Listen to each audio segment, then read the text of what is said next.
Madame, monsieur, bonjour. Cette vidéo est illustrative. Il s'agit d'une situation complètement fictive dont le but est de vous présenter un accompagnement en entreprise portant principalement sur le bilan de compétences Interqualia.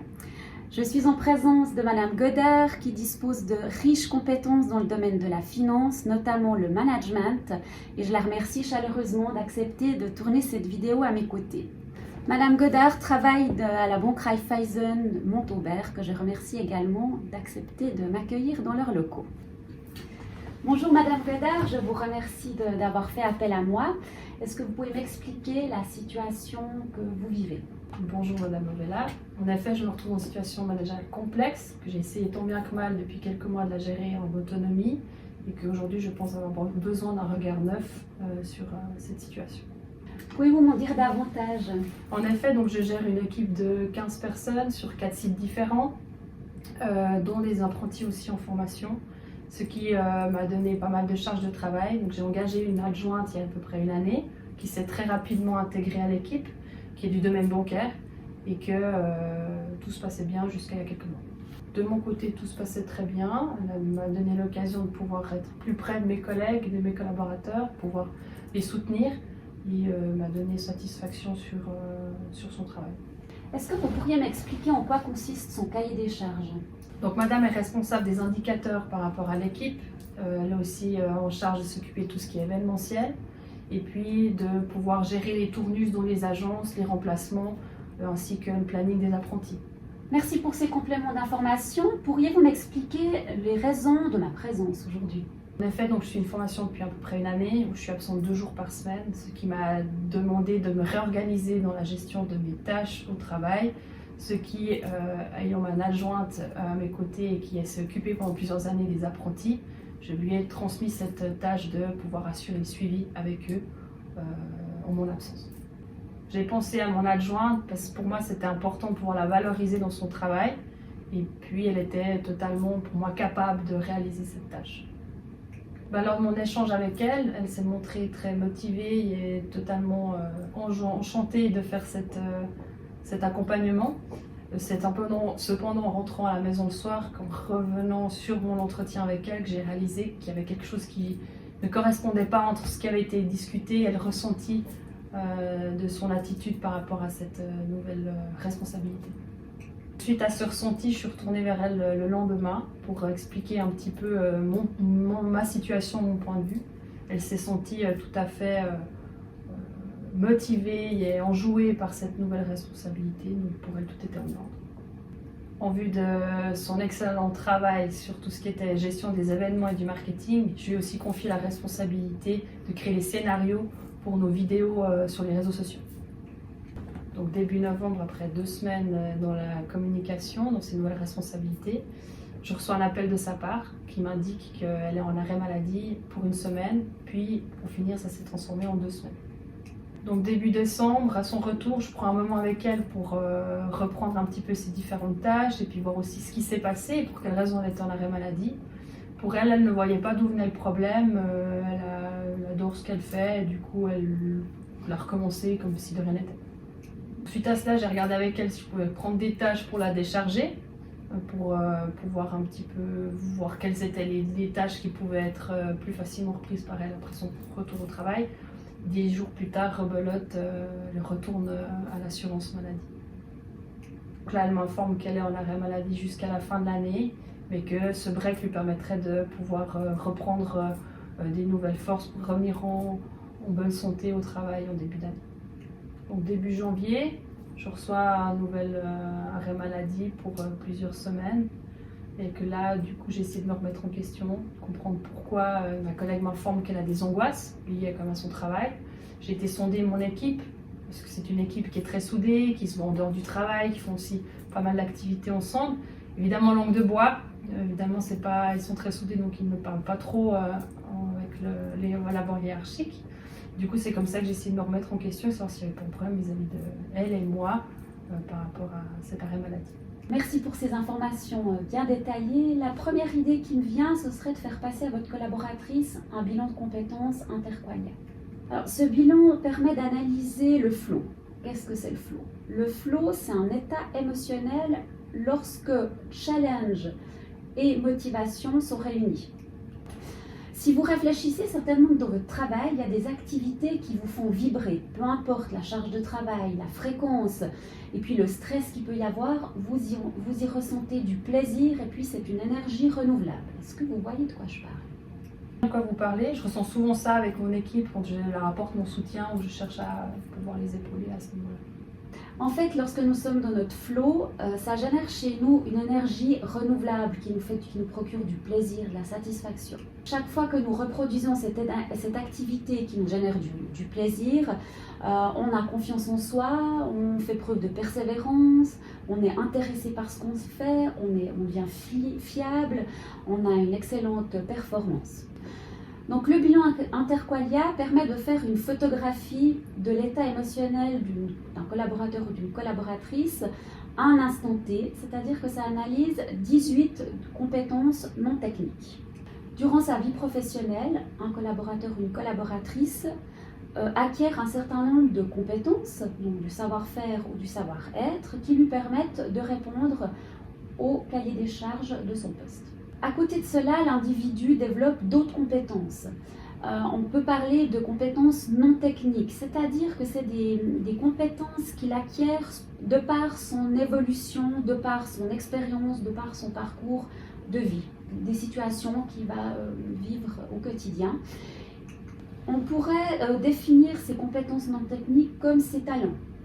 Imaginons, vous gagnez à la loterie, vous devenez milliardaire. Vous n'allez pas rester toute la journée devant votre horloge à regarder l'heure qui tourne, vous allez trouver des activités. Vous allez automatiquement revenir vers des activités qui sont vos talents, des choses qui vous animent. Dans ces activités-là, c'est exactement dans celle-ci où vous êtes dans votre flow. C'est vraiment un talent qui est inné, qui vous anime, et puis c'est des compétences que vous avez qui ne sont pas des compétences professionnelles.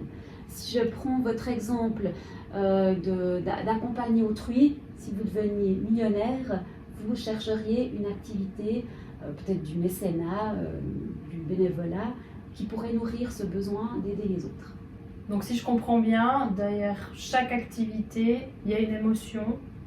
Effectivement, ce sont nos émotions qui conduisent à des actions. Si je prends l'exemple de la peur va signaler un danger, et comme donc une émotion, la peur, le danger, et puis comme résultat, il y aura l'attaque, la tétanie ou la fuite. Vous vous dites peut-être un questionnaire de plus. Oui, alors effectivement, c'est un questionnaire en ligne, il y a une centaine de questions qui sont posées.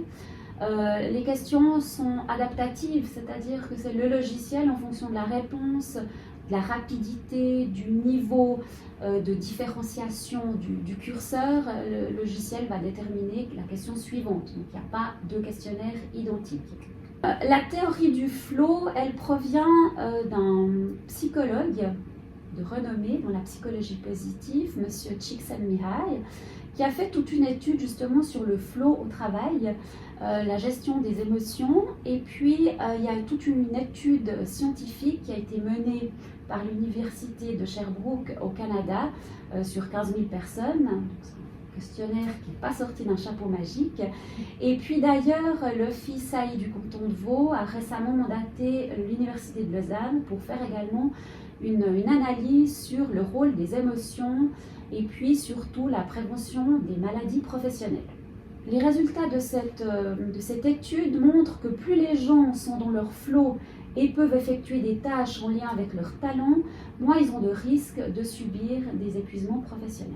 Alors concrètement, ce questionnaire, il analyse pour chacune des 18 compétences non techniques une boussole émotionnelle, c'est-à-dire qu'est-ce qui se passe en lien avec la fréquence de l'activité, le niveau de compétence, et puis ce questionnaire vous fournit une boussole globale sur les émotions, des indicateurs sur le niveau de satisfaction du collaborateur au travail, et puis surtout tout un questionnement, un accompagnement sur qu'est-ce que le collaborateur peut mettre en place pour améliorer sa situation et puis être très, voire pleinement satisfait de son travail.